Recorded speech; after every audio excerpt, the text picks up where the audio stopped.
Welcome back to the mess, everyone. Oh! So I got a big old anthurium here that has not been repotted probably like in over a year. You can't even see me. It's it's Anthurium cupullus bathum. It's one of my favorites. Look at that. This is the anthurium. You may have seen pictures of people sticking their head in like these gigantic leaves. It's not that big, but it's getting there, guys. Look at it's like one of those collar things that the old English people used to wear. I have no idea what I'm even talking about. Anyway, so yeah, guys, the reason why I want to repot him, actually what I want to do is up-pot him. And the reason for that is because his leaf size has stayed about the same for the last 6 to 8 months or so, maybe even pushing a year, because he's been in here for a very long time. And the thing is, they need to get really big to flower, and his flower is really, really cool, and I hope you guys can see me. I don't have my glasses on. I'm like, can you, it's the trio, guys. We got 1, 2, 3. When I got it, when it was juvenile, it had red stems. It had these crimson red stems, and in maturity, it's lost it. It's kept a little bit of the red sinus. So if I show you the back, it's kept a little bit of the red sinus. I don't know if you can see it from way back there. But yeah, so it lost it in maturity, unfortunately, but he's still beautiful. I mean, look at these leaves. Ho-ho! And yeah, he's very tough. He is tough as nails. I neglect him so much. I underwater him so much, you know, but he just keeps persevering. And to be honest, there's so much algae down here, I actually have no idea how his root system is. Is there rot in there? Like, what is going on in there? We are going to up-pot him in this vase, which is considerably bigger. If you can kind of see, if I put him way back here, you can kind of see the upgrade right there. And I want to show you guys how I repot my plants that are planted in vases, because I used to grow things in jars and things with a lip.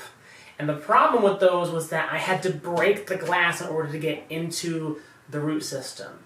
And in order to access the roots without breaking them, because you can't really pull a root system out of a container, a vessel that has a smaller opening on top than the rest of the container where all the roots are filling out.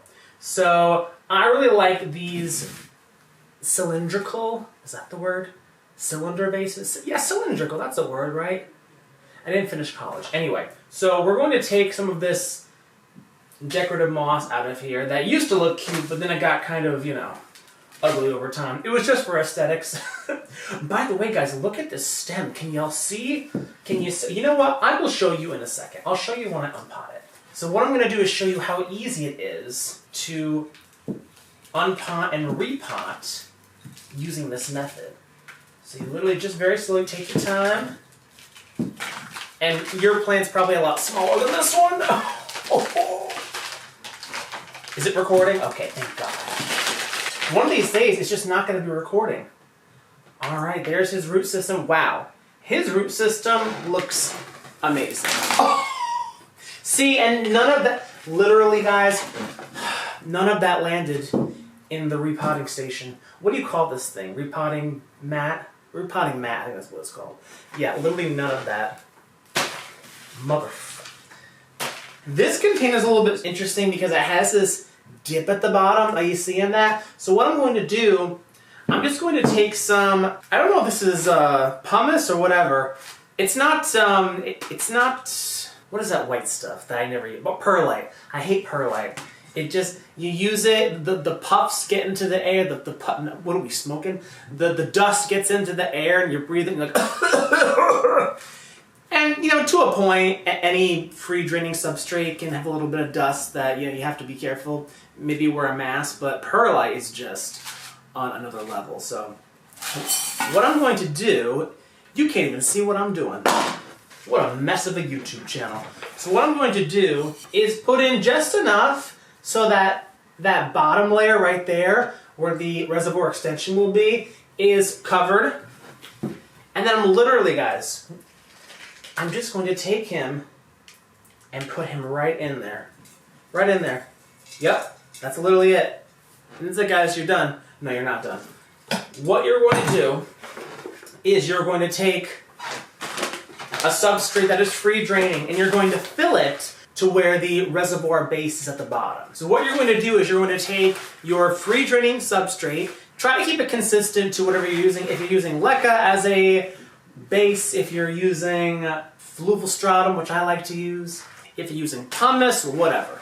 Try to be consistent. It just makes your life a lot easier, but I'm one of those people that tends to have like a little bit of everything on hand, but not enough of what I need. So I kind of have to mix things up a little bit, which kind of messes with my sanity, but it's what it is.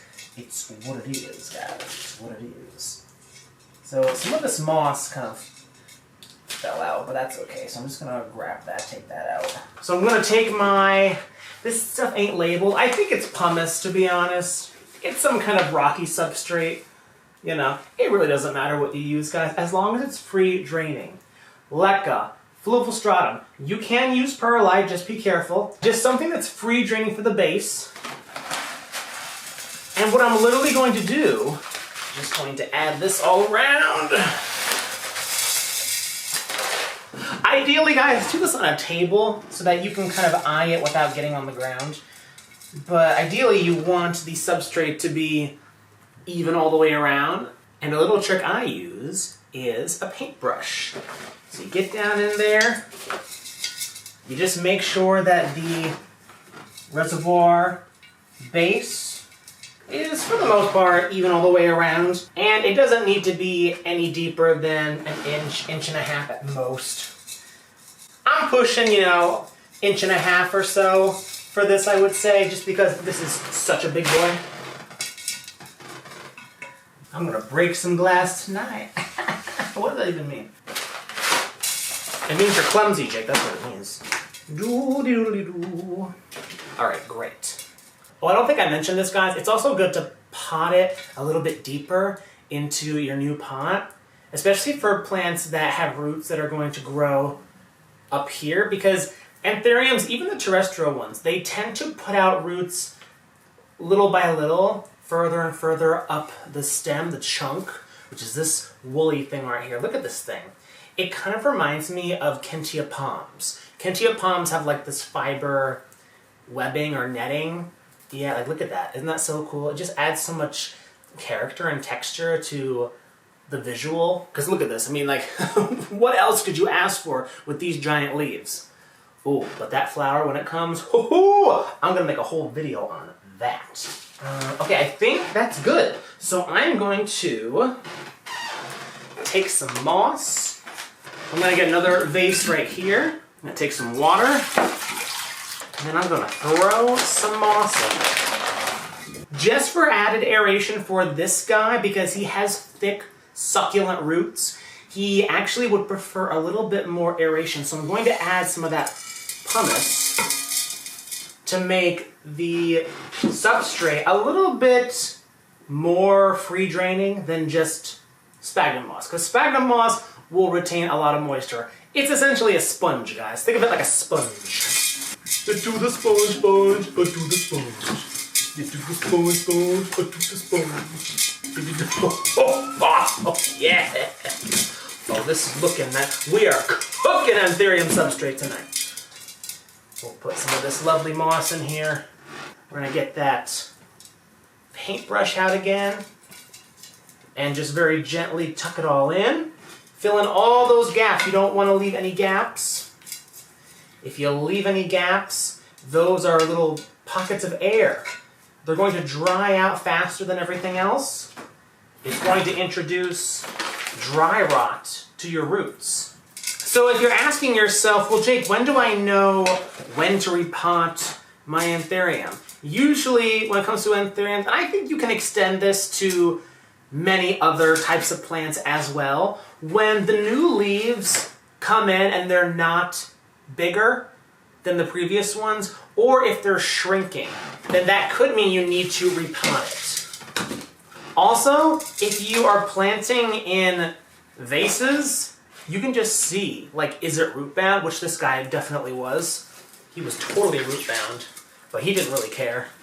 He just was like, okay, you know what? I'm not going to increase my leaf size. I'm not going to get any bigger because I can't find any more space to grow out my root system. So I can't create a root system any bigger to support bigger leaves. So he just decided to stop where he was, and that's fine. I don't want him to get, I mean, this species can get, when I tell you gargantuan, I am not even exaggerating. Gargantuan. And this is just one of many Anthurium species, and just aeroids in general that can get, oh my God. I am always, I am always on the verge of breaking something. It's ridiculous.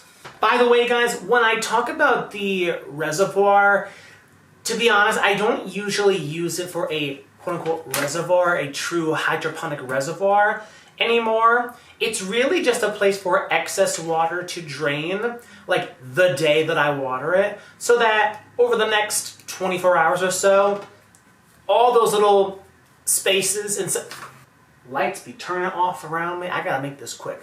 So that all of the dry spaces in the medium can absorb that moisture. So it really is just a place for excess water to drain without the roots sitting in water and rotting away, because that's not what they want. This aeroid mixture is interesting. I used some orchid bark, I used a lot of moss, I used some charcoal, I used a little bit of everything. I played around a little bit with this one.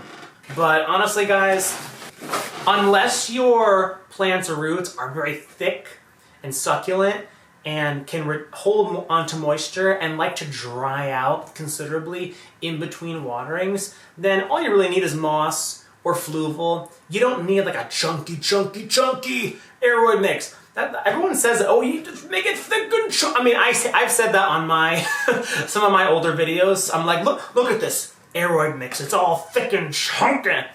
Yes, for certain plants, for certain anthuriums that have those thick, hardy roots, you know, because they like to have some more access to air, whereas thinner roots, they would prefer more moisture and a little bit less aeration. They still want aeration. Don't mistranslate that. They still want aeration, but not quite as much. Okay, here we go, and we're going to add that top layer. And I actually prefer to have the substrate be a little bit more moisture retentive towards the top in these no drainage hole vessels. Because down here, guys, it's going to stay moist longer. It's going to be hydrated longer. It's going to be wetter for longer. Up here, it's going to dry out a lot quicker. So if this was all leca, for example, some people have asked me, why don't you just use all leca to make it easier? It's because leca will dry out on top. All those roots on top will get dry rot, they'll dry out, but the bottom roots will still be fine. I go to water it again, those dried up roots on top will get dry rot, they'll start to rot away because it's dead tissue, it's dead plant root tissue, and then it will introduce rot to the healthy roots at the bottom. So I actually prefer to have moss on top and then a more free draining mixture in the middle and the bottom. So that is my method here. It may sound a little bit crazy, but it's not rocket science. At the end of the day, guys, it really is a preference, and it's just whatever you vibe with, whatever works for you. Because I live in the Northeast, my humidity is dry, especially as we're going into winter. I know everyone says don't repot your plants, but I repot my plants no matter what time of year it is. What was I going to say? I totally forgot what I was going to say. Oh, whatever. You know what? It's gone. It's gone. My mind is like, it's like a flea, guys. It's like a little flea. Thoughts come into my mind. They have a shelf life of about 2 to 3 milliseconds, and then all bets are off. But you know what, guys? I think that's good. But you know what? I think I'm going to add a little bit of decorative preserved moss on top to make this prettier. I have bags of this preserved moss. It's real moss that has been dried out and painted green. Now, some of you might be like, oh my God, what if that paint has chemicals or something that'll damage you? You know what, listen, I have used this for so many of my plants, no problems. And it looks kind of fake green right now, but once I water it a couple of times and it fades a little bit, it'll look more natural and it will look quite nice. I have that song, oh, who sings it?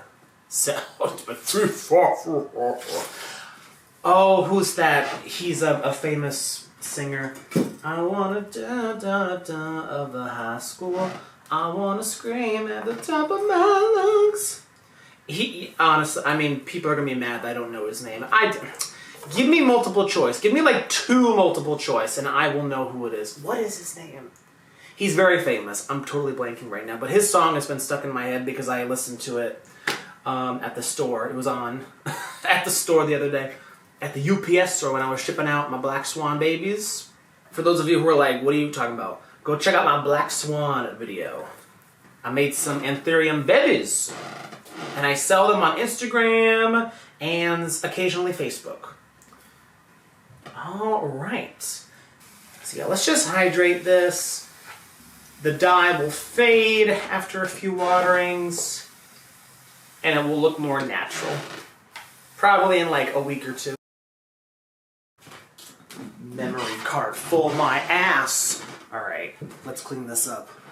Oh, literally, and stuff is still on the ground. Where's my... I just cleaned everything up.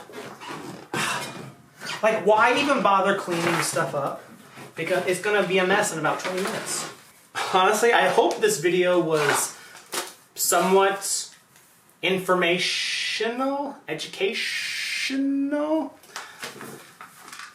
and not just Jake rambling and messing stuff up. I'm almost breaking the glass and running out of memory on his memory card, and what a hot mess. Who let this guy on YouTube? I hope this video was somewhat informational. Is that a word, informational? Educational? Educational, there we go. That's good. I love this guy. This is such a great species to grow. Anthurium cupellus vathum, not the green sinus, the red sinus. I got it from Equigenera. You can get them for pretty cheap, small, and then you can watch them get nice and big in like a year or 2. So this guy, I think, is like 2 years old in my care. Not 2 years old from seed, but 2 years old in my care, roughly. I forget when exactly I got him, but I think it was 2021. Doesn't the moss look nice? You see that? See how it just adds a little bit more texture and vibrance to his show? I think it looks great. So, is that like totally blasted? Hopefully not, maybe. My apartment just looks orange in my camera. I have to look at the settings or something. If anyone knows how to work a camera, please like DM me because I gotta figure out this. I got a Panasonic Lumix GH5, if that means anything. By the way, I'm going to start using fertilizer water because I didn't disturb his root system. I literally just slid him out of his old pot and slid him right into this larger pot. So his roots are not like, oh my God, what's happening? What's happening? His roots are right there, and within a matter of days, they're gonna be like, oh, we have more room. Let's start beefing out, people. And then he will be able to support bigger leaves and hopefully flower for us, which would be amazing. And I'm just showing you guys how I water. I don't water to the point where there's like a certain amount of water pooling up at the bottom. I just water until there's a little bit of water hitting the bottom and draining at the bottom. But I usually don't let more than like half an inch or so sit down there because inevitably roots are going to grow down into that substrate, and I don't want roots to become hydroponic roots and sit in water because I find that they are more susceptible to rot. They are not prone to rot. I just find that if you don't water them properly and you're not totally on top of it, over time they are a little bit more susceptible to rot. For me and my watering schedule, because I don't really have a watering schedule, guys. I kind of just water things when it's like, oh, you look a little bit under the weather, I should probably water you. So yeah, I'm one of those plant parents. It's not good, guys. It's not good. But you know, if I can grow a plant this big and beautiful, then you can too. But look at that. Look, you can't even see. I was trying to show you the moss, but I ended up showing you the giant leaves. Look at that. it just adds, it's all about the big picture, guys. You don't want to have a beautiful plant like this in a to-go container. I know we use it for budgeting reasons and stuff because they're quite convenient and they get the job done, which is great. I've used them in the past too. But after a certain point, I'm like, you know what? Let me put you in a nice, beautiful vase. And there's His Majesty, everyone. Looking fine as hell, looking sickening, looking absolutely stunning. Oh, look, there's a plant too.